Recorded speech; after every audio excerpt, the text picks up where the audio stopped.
Friends, in our last session, we stopped our discussion by referring to the consensual understanding of the origin of state. In this context, I would like to remind you that I have already mentioned that very broadly speaking, there are two different interpretations regarding the origin of state, or there are two different ways of looking at the origin of state. One is a consensual understanding, the other is a conflictual understanding. Now, in our last session, we have very broadly covered the different variations of the consensual understanding. In this particular session, we will focus on the conflictual understanding of the origin of state.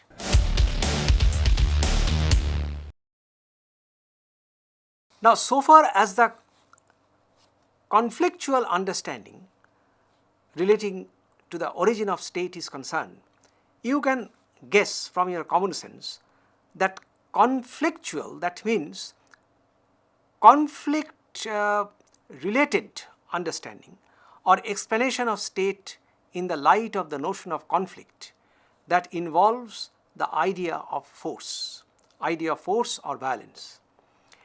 And so far as political theory is concerned, there are two different phases involving this particular understanding. One is a very traditional understanding explaining the theory of or explaining the origin of state in the light of this element of force or violence. First, we will discuss this traditional understanding. Then, in recent years, especially since the 1970s, a new understanding of the role of force or violence in the understanding of state, in the explanation of the origin of state, has developed. Now, first of all, let us cover the traditional understanding. Now, the traditional understanding again may very broadly be divided into, say, two types. The first is a kind of explanation which may broadly be described as the psychological explanation.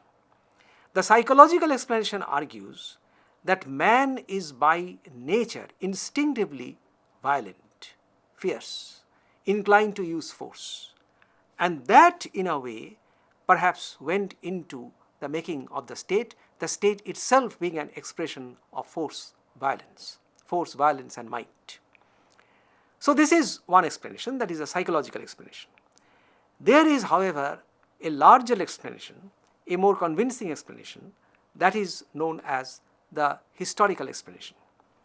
It has been argued by many historians that if we look at the development of state right from, say, the earliest years of civilization, then we will find that the states as they have evolved in different parts of the world, say for example, if we look at the European experience, say the way the states developed in Norway, Sweden, Britain, Spain, then what we come across is that in all these regions, the states developed through clash, through conflict of different groups, different communities, different types of people.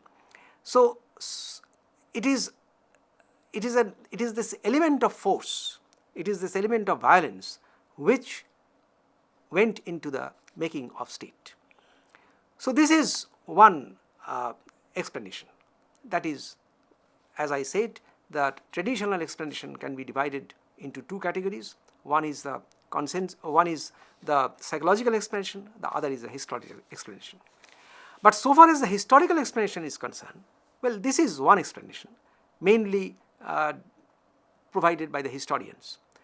But there is a more sophisticated historical explanation which is generally known as the Marxian understanding, mainly associated with the names of Karl Marx and his companion Friedrich Engels.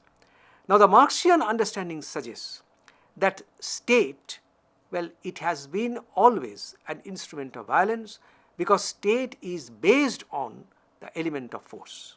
Now, why force went into the making of the state? The Marxian explanation is this, that human beings, when they began to be engaged in large-scale production with the help of more sophisticated tools, that is, as they improved the techniques of production, that led to surplus production. And eventually, the idea developed, this awareness developed in human society, that those who can grab the surplus, those who would be able to appropriate the surplus, well, they would be able to control society. That is, it is this appropriation of surplus which will lead to exercise of power. And for exercising power, you require an organization, you require a machinery, you require certain institutions. And this is how the state developed. So the state always has been an instrument of force and violence in the hands of those who appropriate the surplus. This has been, very broadly speaking, the typical Marxian understanding. Now, these explanations, I repeat, that is one the psychological, the other the historical. Well, these explanations are broadly known as the traditional explanations of the conflictual notion, the conflictual interpretation of the origin of state. But now I would like to make you familiar with more recent developments. These recent developments, very broadly speaking, developed in the 1970s. And in the 1970s, this emphasis on the understanding of state with reference to the element of force was developed by an American scholar. His name is Robert Carneiro. Robert Carneiro, in one of his articles, in fact he wrote a number of articles, then he came out with a number of books. Well, he developed a kind of explanation relating to the explanation of state, relating to the explanation of the origin of the state. And if one looks at his theory, then what one comes across is this: he totally outright dismisses the consensual understanding that the state was the result of a contract, that the state was the result of, say, a natural inclination of people to come together, etc., etc. This kind of understanding Carneiro totally dismisses, and in its place he develops an understanding which may broadly be, it may be put like this, which may broadly be explained as a kind of theory that is based on three different elements. The first element is that states arose where availability of agricultural land was scarce. That is, scarcity of agricultural land that led to clash, that led to conflict over possession of agricultural land. And that led to the idea of instituting a structure of power, that is the state. That is Carneiro's first explanation. The second factor with reference to which he tries to develop his theory is this. He argues that scarcity of resources, where you have scarcity of resources in the sense that is, you come across certain places where resources are concentrated.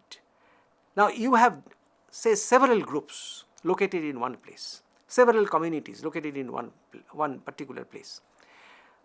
And you know that resources are concentrated in a particular region. If you go out of that region, you do not have access to the resources which you require for your survival. So what begins in such a situation is a struggle for power over these concentrated resources, because resources are limited. Because of this limitation of resources, because of this restriction on the availability of the kind of resources that you are getting, what happens is it leads to struggle for power, it leads to conflict, it leads to tension, and that leads to the necessity of emergence of a structure of power. That is, those who can control the resources, they develop a power center, and this is how the state is born. The third is a demographic factor, that is pressure of population. That, according to Carnero, is the other point or the other factor explaining the rise of the state. Carnero's explanation is this, that if there is pressure of population in a particular place, then you require an order, because without an order there will be chaos. And for order, because without an order you cannot balance these problems, or you cannot say resolve the problems arising out of the pressure of population. So these are, very broadly speaking, the three factors identified by Carnero which went into the making of the state, which went into the birth of the state. Now, while developing this particular theory, Carnero actually questions the claims of at least two very leading theorists. One is a great British archaeologist, his name is Gordon Childe. The other is a German anthropologist, come theorist, his name is Karl Wittfogel.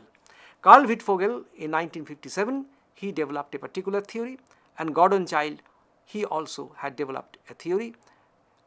These two theories are contested by Carnero. So far as Gordon Childe's explanation is concerned, he was an archaeologist. Now, his understanding was this, that yes, there was problem involving, say, conflicts between societies, between communities, over resources, etc., etc. But Childe's argument is this, that although there was an element of conflict, the element of conflict was overshadowed by the element of consensus, because people eventually settle down by being engaged in certain activities like, say, pottery, weaving, and through this division of labor, eventually human beings in society, this is all based, according to Childe, on archaeological evidences, that human beings ultimately resolved. Yes, there was the notion of conflict, all right, but eventually people felt, they more or less resolved, that without an element of integration, well, you cannot develop a proper order. So it is then ultimately an element of consensus, ultimately it is an element of integration, ultimately it is an element of cooperation, ultimately it is an element of mutual understanding, which resulted out of this collective involvement in work like pottery, fishery, that is different acts of division of labor. This led to neutralization of the element of force. This is Gordon Childe's explanation. But this is contested by Robert Carnero. The other point which I have already mentioned, that relates to Karl Wittfogel's understanding. Karl Wittfogel, in 1957, he came out with a book. Its name was Oriental Despotism. And in this book, Wittfogel actually developed a theory. It is commonly known as a theory of hydraulic society. That is, Wittfogel's understanding was this. And in fact, Gordon Childe also should be mentioned at this point, that the researches of Gordon Childe, the researches of Wittfogel, they were largely based not only on experiences of European societies, but also on the experiences of non-European societies. And Wittfogel, for example, introduced the idea that societies in the East, well, they more or less thrived, they more or less developed on the by using the element of cooperation. And this element of cooperation, this element of, say, collective engagement of labor, that was a result of what Carl Wittfogel describes as the large-scale irrigation structures. That is, irrigation was a contributory factor so far as development of Oriental societies is concerned. And to conduct, to organize, to coordinate this large-scale irrigation, which actually was which primarily went into the making of these societies, the sustenance of these societies in the East. Well, that led to the necessity of an order which will supervise these functioning of the irrigation structures. And this is how the state was developed. Now, Carnero points out that whatever be the evidences provided by Gordon Childe or Carl Wittfogel, say in countries like Mesopotamia, China, Mexico, state formations had already taken place before the commencement of large-scale irrigation. That is, contesting the claims of Wittfogel, he argues that the emergence of state, it has nothing to do with large-scale irrigation structures, which according to Wittfogel is the common characteristic of many non-European societies.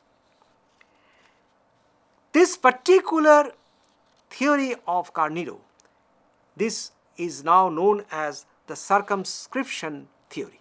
This theory, however, as I said, this is a new kind of development, a new variety, a new kind of, say, variation of the notion of conflictual understanding of state.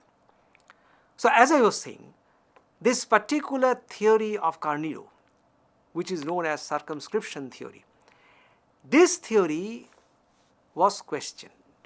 The claims of Carnero were contested by another scholar. His name was M10. M10, writing almost at the same time in the 1970s, contested the claims of Carnero. M10's broad understanding is this. He argues that yes, there may be the role of conflict. Conflict, of course, was an important factor, but it was not the essential factor. It was not the crucial factor which went into the making of the state.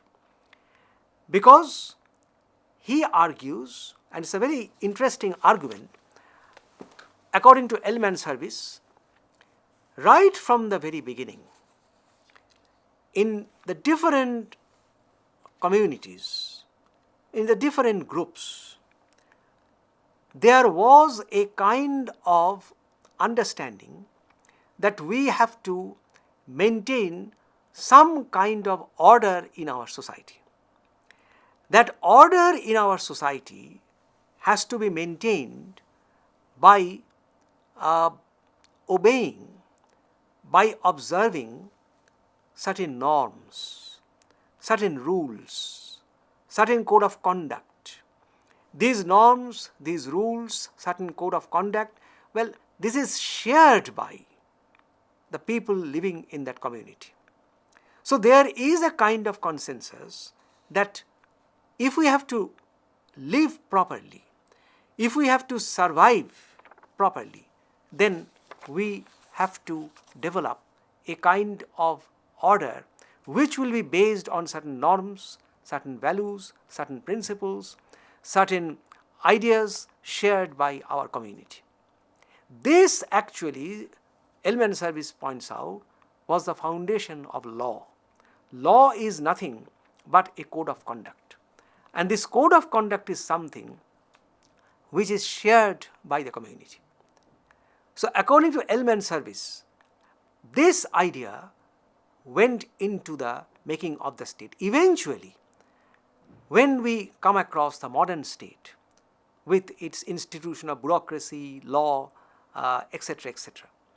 Now, these things had their origins in the idea, rather in the awareness that we require certain institutions, we require certain principles, we require certain structures, with the help of which, or through the use of which, we will be able to observe certain norms, certain principles, and these norms, these principles will be shared by us, and that will lead to the sustenance of this order. It is this drive for an order, it is this drive for observance of certain norms, rules and principles through certain institutions that the notion of legality eventually developed, and this led to the birth of the modern state. So you can very easily understand that Carnero's position and Service's position, these two positions are quite conflicting.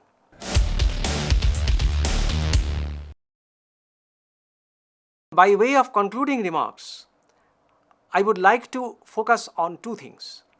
Number one, what we have so far done is we have tried to understand the way the state has been interpreted, the origin of the state has been interpreted by different theorists. But what we have to do now is this, and I think all of us are much more interested in that exercise, that is the way the state has developed in its present form. That is a modern state as we call it. Well, since this modern state was quite different from the way the state originated in its antiquity, so we have to understand how the state has assumed its modern shape. If that be so, then we have to trace the evolution of the state from the origins, from this antiquity to the present. And that means we have to highlight the past, because without understanding the past, we cannot understand the present. That is to understand how the modern state has evolved like this, how the modern state has emerged as a very powerful institution of force and violence. We have to go back to the past. That is, it's a long historical journey which is also extremely fascinating. So we have to undertake the journey, and that will be the focus of our attention in our next two sessions. So let us get ready for these next two sessions, where we will have to trace the evolution of the state from antiquity to the present. Thank you.